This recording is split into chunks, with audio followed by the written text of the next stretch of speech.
नमस्कार। औद्योगिक प्रशिक्षण संस्थानों के व्यवसाय ड्राफ्ट्समैन मैकेनिकल के विषय सैद्धांतिक की पाठ्यचर्या में अंकित प्रश्न रिविट और रिविटेड जोड़ पर मैं आज आपको प्रशिक्षण प्रदान करूंगा।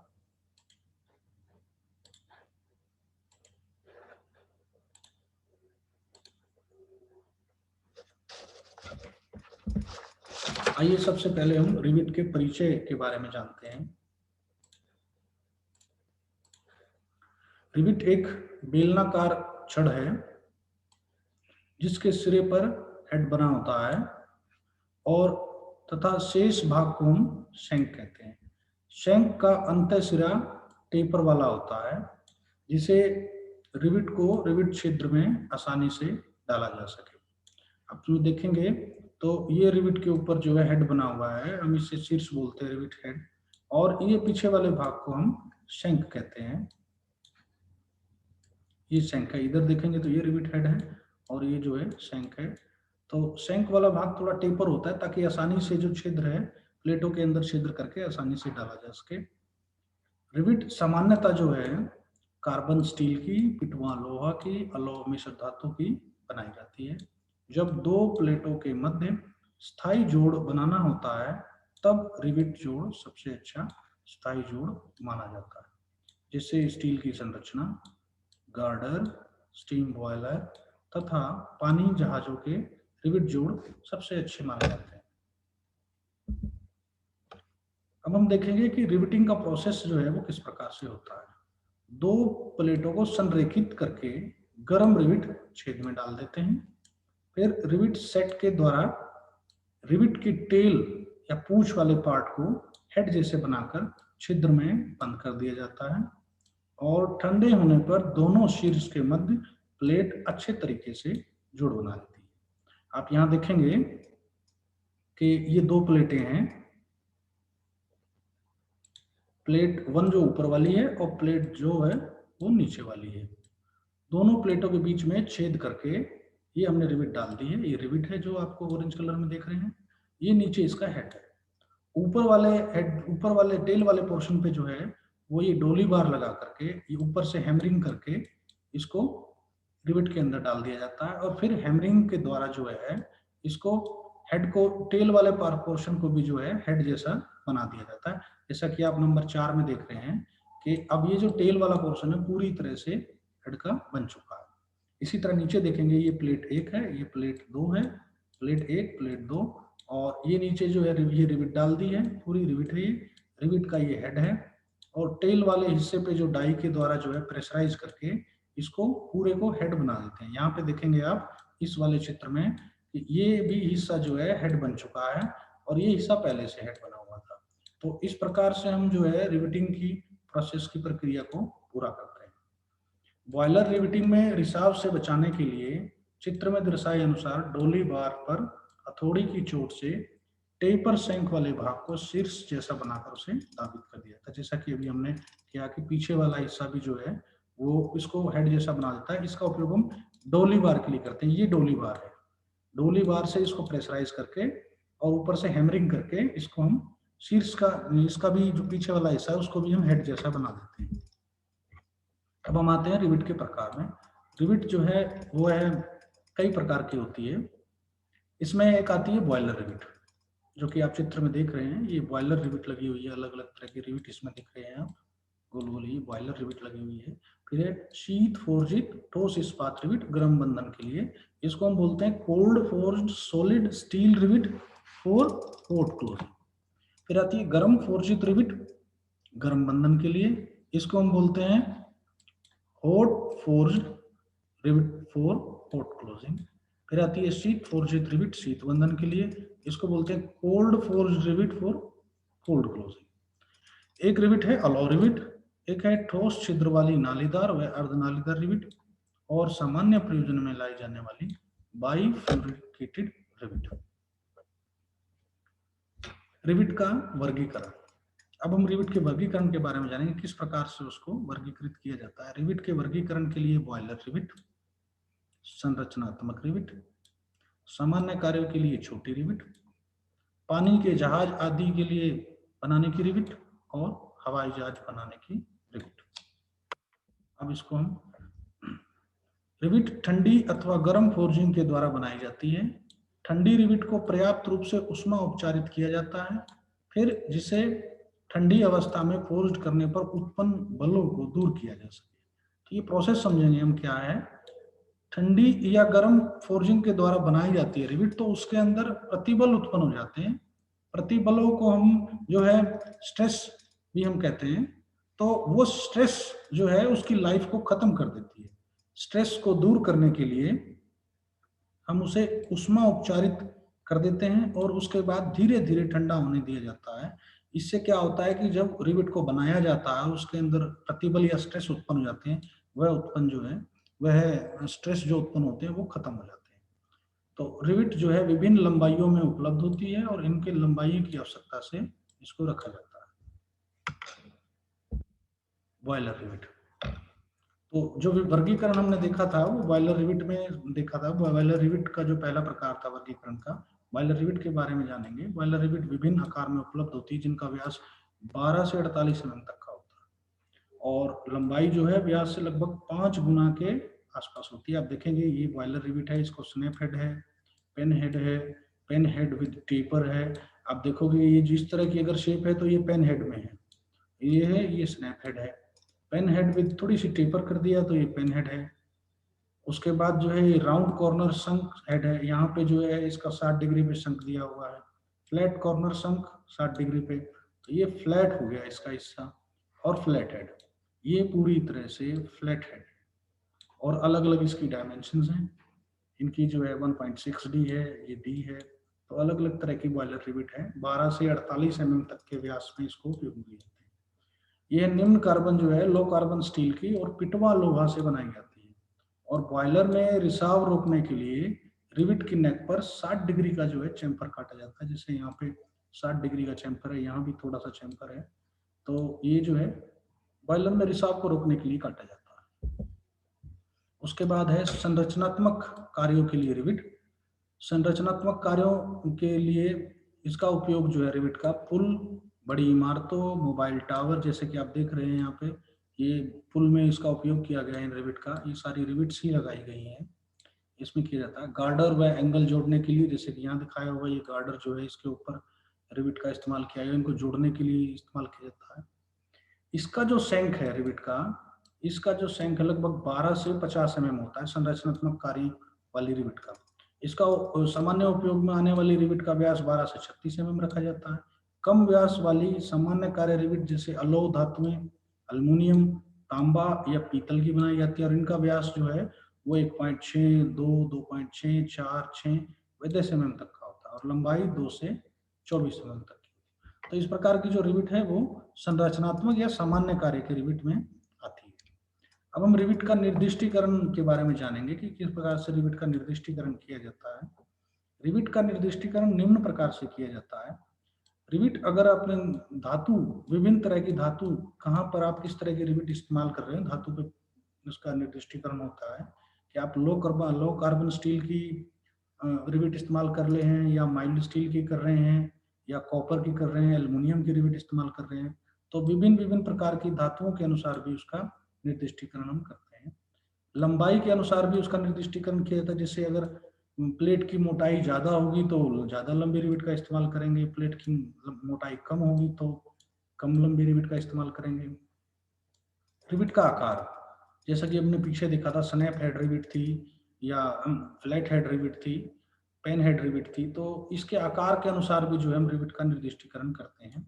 व्यास, जिस प्रकार का छिद्र होगा, छेद अगर पतला है तो कम व्यास वाली लेंगे, मोटा छेद है तो ज्यादा व्यास वाली रिविट का इस्तेमाल करेंगे। तो व्यास के इस्तेमाल से भी उसका निर्दिष्टीकरण करते हैं। और एक है अंतर्राष्ट्रीय मानक संख्या। हर रिविट की अपनी एक जो है, हर प्रकार की जो रिविट होती है उसको एक अंतर्राष्ट्रीय मानक संख्या दी जाती है। उस मानक संख्या के अनुसार भी रिविट का हम निर्दिष्टीकरण करते हैं। अब हम आते हैं शिप बिल्डिंग रिविट के बारे में।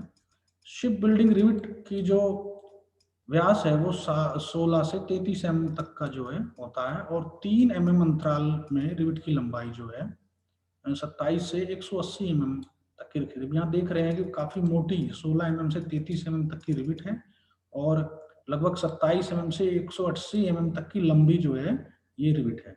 मृदु इस्पात छड़ में बनाई जाती है। शिप बिल्डिंग कार्य के लिए इसका उपयोग किया जाता है और इसमें सामान्यतः स्नैप हेड और कप हेड रिविट जो है वो उपयोग में लाई जाती है।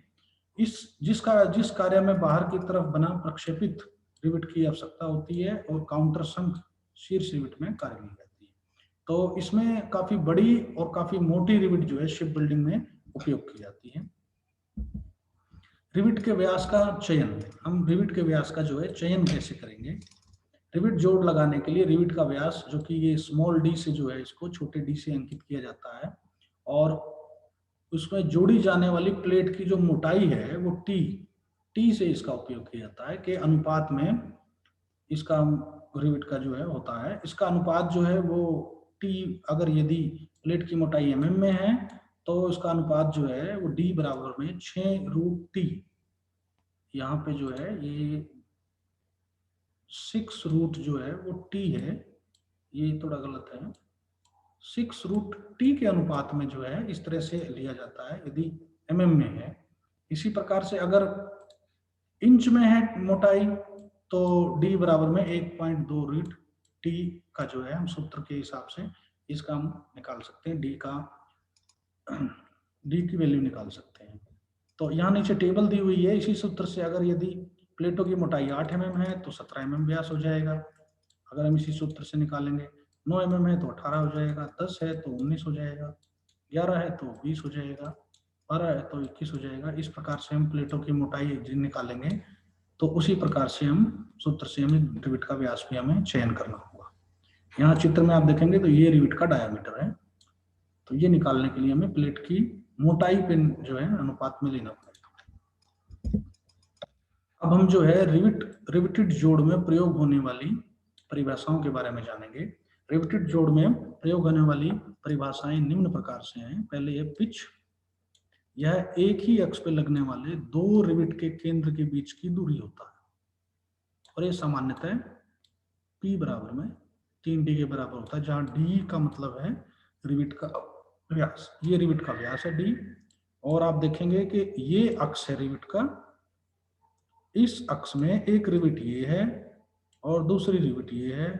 दोनों के बीच की जो दूरी है, ये जो दूरी है ये पिच है। इसी तरह से ये रिविट है, ये रिविट में इसके बीच की दूरी जो है ये पिच है। पिच जो है 3D के बराबर होती है। इसी तरह से हम जो दूसरा जो हमारा परिभाषा है वो है मार्जिन। मार्जिन या हाशिया कहते हैं रिविट के केंद्र से प्लेट के किनारे तक की अधिकतम दूरी। ये रिविट का केंद्र है, ऊपर देखेंगे, और ये जो है प्लेट का किनारा है इधर। तो केंद्र से किनारे तक की जो दूरी है 1.5D जो है ये मार्जिन है। इसी तरह इस तरफ भी 1.5D जो है वो मार्जिन है। इसे इसलिए रखा जाता है कि जब प्लेट में खिंचाई हो तो ये कोने से फटे नहीं, तो इतना मार्जिन, ये मार्जिन हम 1.5D लेते हैं। तीसरा जो हमारा परिभाषा है वो है विकर्ण पिच, इसको हम डायगोनल पिच भी बोलते हैं। यह एक ही प्लेट में दो समांतर अक्षों पर प्रयोग की गई दो रिविट की केंद्र से विकर्ण दूरी है। PD से इसको डिनोट करते हैं विकर्ण पिच को, और इसका मान इस सूत्र से निकाल सकते हैं 2P जमा D और बटे में 3। इससे हम इसको PD निकाल सकते हैं। यहाँ पे आप देखेंगे तो ये रिविट की जो डायगोनल पिच है ये जो है ये PD है, इसको हम PD कहेंगे।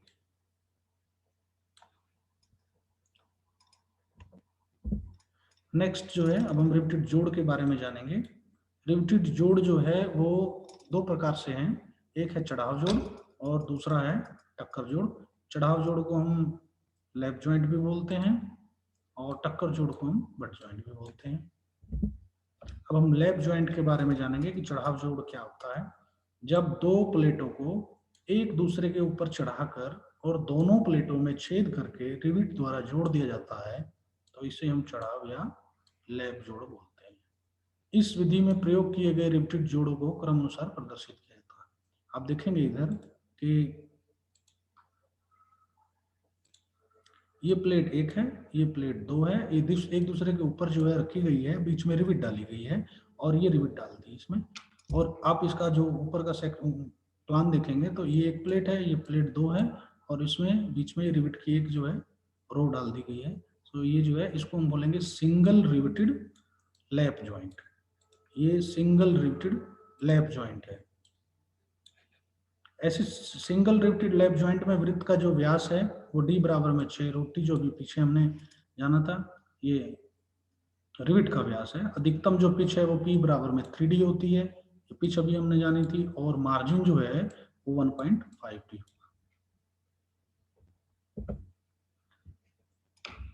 न्यूनतम पिच जो है, अगर हम lap double riveted lap joint की बात करें, अगर आप देखेंगे तो इसमें दो रिविट की जो है इसमें रो आ गई है, एक रिविट ये, एक उसमें एक ही रिविट थी, तो ये डबल रिविटेड लैप जॉइंट हो गया।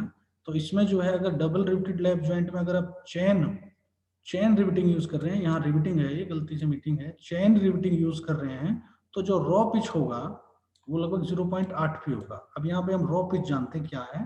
रॉ पिच क्या है, अगर डबल रिविटिंग हमने यूज की है तो डबल रिविटिंग के इसके बीच में जो डिस्टेंस है पी आर जो यहाँ पे दिखा हुआ है, ये रॉ पिच है।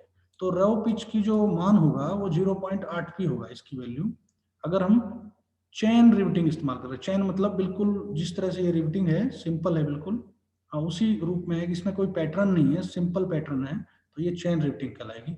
और अगर आप जिगजैग पैटर्न में अगर आप यूज कर रहे हैं रिविटिंग, तो फिर उसमें जो है पी आर 0.6 पी होगा। तो जिगजैग पैटर्न अगले हम स्लाइड में देखेंगे। और विकर्ण जो है वो विकर्ण पिच होगी पी डी 2p, जब पी 2p प्लस डी बटे में 3। और रिविट की लंबाई जो है प्लेटों की मोटाई जमा 1.25 डी से हम निकाल सकते हैं। इसमें हम देख रहे हैं कि ये जिगजैग रिविटिंग है। जिगजैग रिविटिंग के पी आर जो है वो रॉ पिच जिसको बोलते हैं वो हो जाएगी 0.6 पी। और ये आप देख रहे हैं जिगजैग पैटर्न जो है यहाँ बना हुआ है, एक रिविट इधर है तो एक रिविट इधर है, एक रिविट इधर है तो एक रिविट इधर, ये जिगजैग पैटर्न है। तो जिगजैग पैटर्न में जो ये दूरी है, दोनों रिविट के बीच की जो दूरी है ये वाली, इसको हम रॉ पिच बोलते हैं। ये 0.6 पी इसमें होगा और चेन रिविटिंग में 0.8 पी होगा।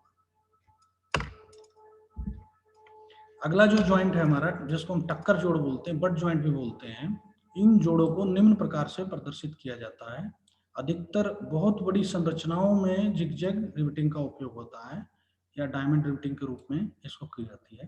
तो जिगजैग रिविटिंग में आप ये देख रहे हैं double riveted double strap chain but joint, और इसमें आप देख रहे हैं double riveted double strap zigzag but joint. तो इससे पहले हम सिंपल जो है आप देखते हैं बट ज्वाइंट के ये सिंपल प्रकार है, जब दो प्लेटों को कोर से कोर मिलाकर जोड़ना होता है तब इन प्लेटों के ऊपर एक कवर प्लेट लगा देते हैं और दोनों ओर या दो और कवर प्लेट लगा देते हैं, फिर जो रिविटिंग कर देते हैं, इस प्रकार के जोड़ को हम टक्कर जोड़ बोलते हैं। तो यहाँ पे आप देखोगे ये एक प्लेट है और ये दूसरी प्लेट है, ये दोनों को आमने सामने जोड़ा गया है। और जो ऊपर वाली प्लेट आपको देख रहे हैं ये कवर प्लेट है, कवर प्लेट से इसको ढक दिया। अगर आप कवर प्लेट नहीं लगाएंगे तो रिविटिंग पॉसिबल नहीं होगी। तो कवर प्लेट लगाने के बाद फिर एक रिविट इधर डाल दी, एक रिविट इधर डाल दी, तो हम इसे बोलेंगे सिंगल रिविटेड। डबल रिविटेड नहीं है, सिंगल है, क्योंकि कवर प्लेट के बिना जो है आप रिविट लगा ही नहीं पाएंगे। अगर आप कवर प्लेट लगा देते हैं और एक ही रिविट लगाते हैं सिंगल रिविटिंग, दूसरी लगाते ही तो भी जोड़ संभव नहीं होगा। तो ये सिंगल रिविटिंग हुई single cover plate but joint, single riveted single cover plate but joint. और आप जो है इनके बीच का मार्जिन है ये 1.5D हमने देखा था, और इनके बीच में ये 3D इसका पिच हो गया।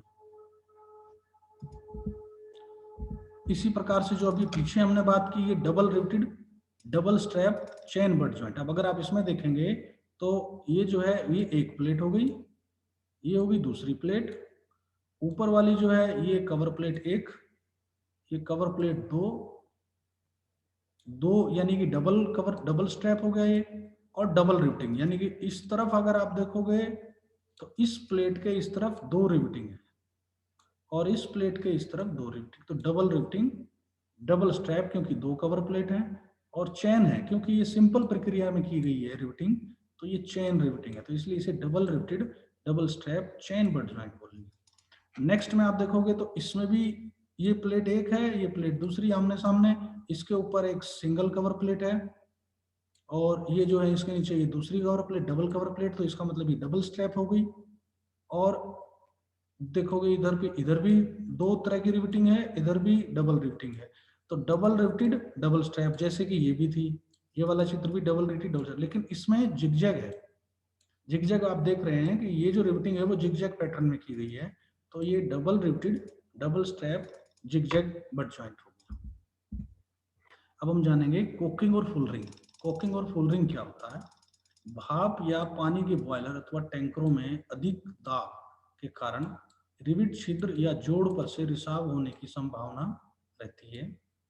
इस प्रकार के रिसाव को रोकने के लिए रिविट के शीर्ष के प्लेटों को अच्छे से दाबित कर दिया जाता है। जैसे कि आप ये देख रहे हैं रिविट का शीर्ष है, इसको यहाँ पे अच्छे से दाबित कर रहे हैं, तो इसको हम कोकिंग और फुल रिंग कहते हैं। तो कोकिंग क्रिया में क्या होता है कि एक मोटी छेनी से रिविट के शीर्ष पर हैमरिंग की जाती है। अभी आप देख रहे हैं कि यहाँ रिविट का शीर्ष है और ये जो है छेनी है, इससे हैमरिंग कर रहे हैं, तो ये तो हो गया कोकिंग, इसे रिविट को हैमरिंग कर रहे हैं। और फुल रिंग क्रिया में क्या होता है कि प्लेट की मोटाई के बराबर मोटे वाले टूल से प्लेट के किनारों पर हैमरिंग की जाती है और अंत सिरों को दबाया जाता है। आप यहाँ देखोगे कि ये जो है ये प्लेट के किनारे हैं और इस पे ये मोटे जो है इतनी ही मोटी टूल से जो है इसको हैमरिंग करके यहाँ पे बिल्कुल सिरों को दबा दिया, तो इसको हम फुल रिंग कहते हैं। तो ये हो गया फुल रिंग और ये जो हो गया ये हो गया कोकिंग। तो ये फुल रिंग और कोकिंग में अंतर है। अब हम रिविट को इंगित और विमांकन करने की विधियों के बारे में जानेंगे। सामान्यतः रिविट को सीम कोण पर या बनी मोटी लाइन से इंगित किया जाता है। बोल्ट तथा रिविट के साइड व्यू सेक्शन में अंतर रखने के लिए चित्र में केंद्र लाइन पर 90 डिग्री के कोण वाला तीर आ जाता है। अभी देखेंगे ये जो है इंगित करने का तरीका है, समकोण पर ये लाइन बना दी है और अगर आप जो है इसको काउंटर संख दिखा रहे हैं तो उसमें जो है ना ये तीर आ जाता है काउंटर संख पे। रिविट या बोल्ट की केंद्र लाइन तक पतली लाइन से दर्शाई जाती है और केंद्र लाइन या न्यूट्रल फाइबर की आवश्यकता हो तो उससे पतली लंबी चेन लाइन से दर्शा सकते हैं। ये अलग अलग तरह से इसको रिप्रेजेंट हम ड्राइंग में करते हैं और ये दिखाया गया। अगर ड्रिल फिटेड इन वर्कशॉप है तो इस प्रकार के हम सिंबल का इस्तेमाल करेंगे और अगर साइट पे ड्रिल किया गया है तो फिर इस प्रकार के हम सिंबल का इस्तेमाल करेंगे।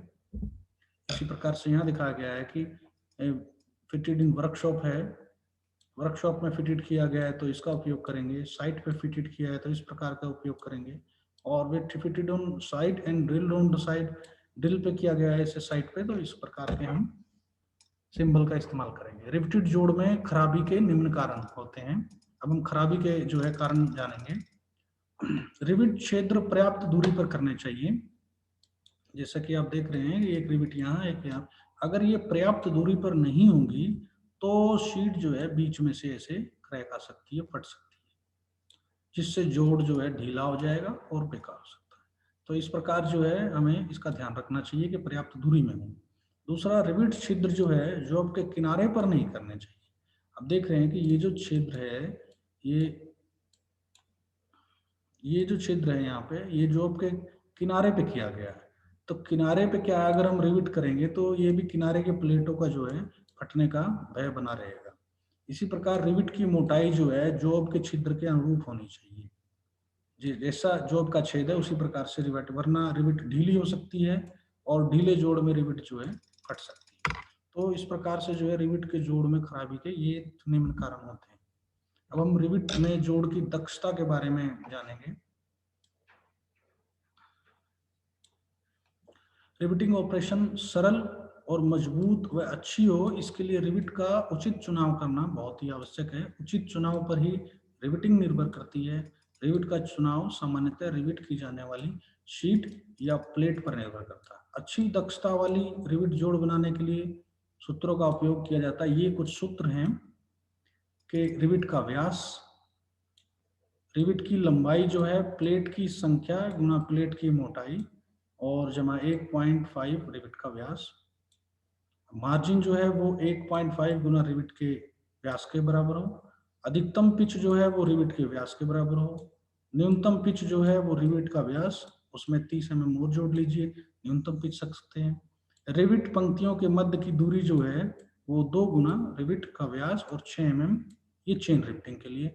इस प्रकार का अगर हम सूत्र रखेंगे तो रिवेटिंग जोड़ की दक्षता जो है वो काफी अच्छी होगी।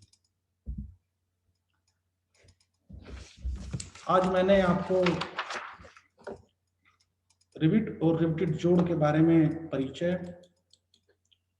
रिवेट के प्रकार, रिवेट का वर्गीकरण, रिवेट के व्यास का चयन किस प्रकार करें, रिवेट का निर्दिष्टीकरण किस प्रकार से किया जाता है, रिवेट के जोड़ के प्रकार, लैप ज्वाइंट और पेड ज्वाइंट, कोकिंग और फुलरिंग, रिवेट को इंगित तथा विमांकन करने की विधियां, रिवेटेड जोड़ में खराबी के कारण और रिवेटेड जोड़ की दक्षता के बारे में आपको प्रशिक्षण प्रदान किया है। आशा है कि यह प्रशिक्षण भविष्य में आपको मददगार होगा।